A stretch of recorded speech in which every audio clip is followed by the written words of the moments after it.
Depuis un an, Catherine David-Zenca incarne Hortense Rochemont, l'une des élèves les plus attachantes de l'Institut Auguste-Armand dans Ici tout commence.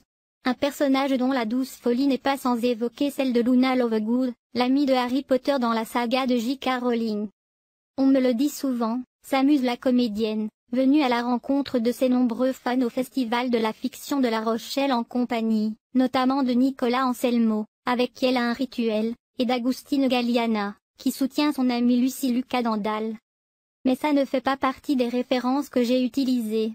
Même si, âgée de 23 ans, elle connaît bien les aventures du sorcier et s'est plutôt inspirée d'Hermione.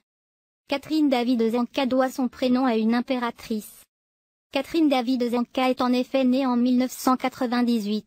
Et pour une jeune fille de cet âge, elle porte un prénom peu commun, voire très rare, comme en attestent les classements de popularité.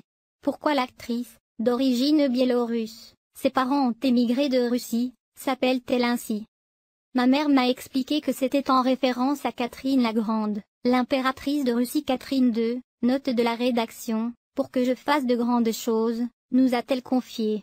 Ma petite sœur, elle, s'appelle Anastasia, comme la princesse russe. Rien de moins. Et son diminutif a une grande héroïne. Outre son prestigieux prénom, l'interprète d'Hortense Rochemont doit également son diminutif à une illustre figure du panthéon cinématographique. Chez moi, on m'appelle Katia, ou Cathy, en référence à Cathy Scarlett O'Hara, l'héroïne d'Autant en emporte le vent. Ma mère voulait que je sois aussi forte que ce personnage de fiction. Un double marrainage donc pour Catherine David-Zenca, qui rêve de jouer dans une fiction d'époque. Pour incarner Catherine la Grande? Ce serait un beau projet et un énorme challenge pour le coup, a-t-elle approuvé en riant. En attendant, l'actrice cherche un rôle dans une série internationale. Je passe des castings, je commence à m'intéresser aux séries anglophones qui se tournent à Paris. J'ai parlé anglais avant de parler français. Et quand j'étais petite, je parlais russe et anglais car ma mère était professeure d'anglais. J'ai appris le français à l'école. Concrètement, c'est ma troisième langue. Je parle aussi espagnol, car j'ai vécu là-bas. Les appels sont lancés.